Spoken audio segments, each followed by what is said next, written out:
Hey, how's it going? My name's X, and right now we're at awesome Earth Treks Rockville, one of the largest climbing gyms in the nation. And right now it's a beautiful Tuesday. For me, I work as the lead instructor here at Earth Treks Rockville. So what that means is I train the instructors to teach all our courses here, as well as teach the advanced classes indoors. For me, my biggest part that I love about climbing is that it's a sport that's for everybody. No matter what your background is, if you've played a sport before, if you have played a sport, how old you are, how tall, how short you are. And for me, my biggest goal, my biggest passion right now is try to get everybody to enjoy climbing, to find that new lifestyle sport, to have a passion that they can always tune to and find in their life. For me, I love taking people outdoors. I love teaching people indoors, and my favorite place to climb right now is Red Rock Canyon over in Las Vegas. And I went to do what's called something called multi-pitch climbing, where you're climbing much longer than a rope length. So this climb was 300 feet long. It's in like Pine Creek Canyon.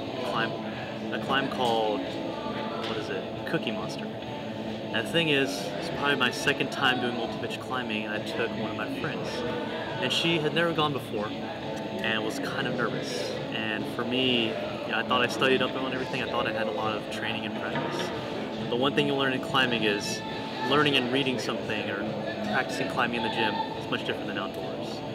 So we went out there, and it took us 3 hours to try to find the beginning of the route, where it took us an hour. I remember I was very, very angry, not at her, mostly at myself in that situation. And so I would snap back, and I feel very guilty that, that the beginning of the trip was just very rough. So we started out of the car at 9, got there at 12, and we couldn't find the beginning of the route. Well, after 30 more minutes of humbling around and, looking around, we found the route.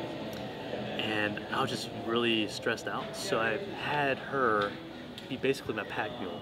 I gave her my water, I gave her all the snacks, I gave her the big backpack, and said, listen, we don't have that much time. I have to climb light and fast, alpine style. I feel such a noob talking about that. Alpine style, and I made her carry, felt like 15 pounds of gear and food.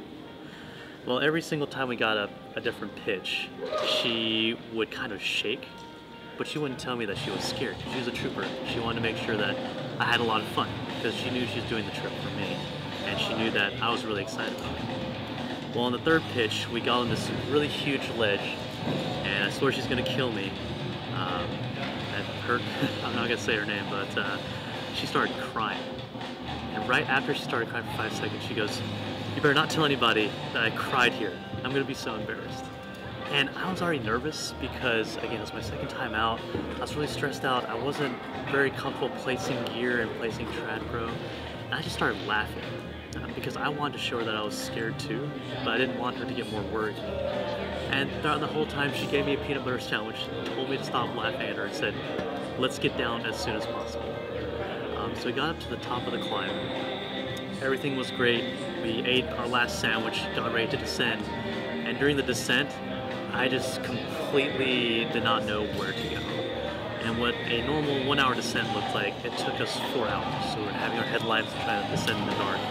But what I always remember about that trip is, whenever I'm taking people out there, or whenever other people take people climbing outside, there's a risk that you assume.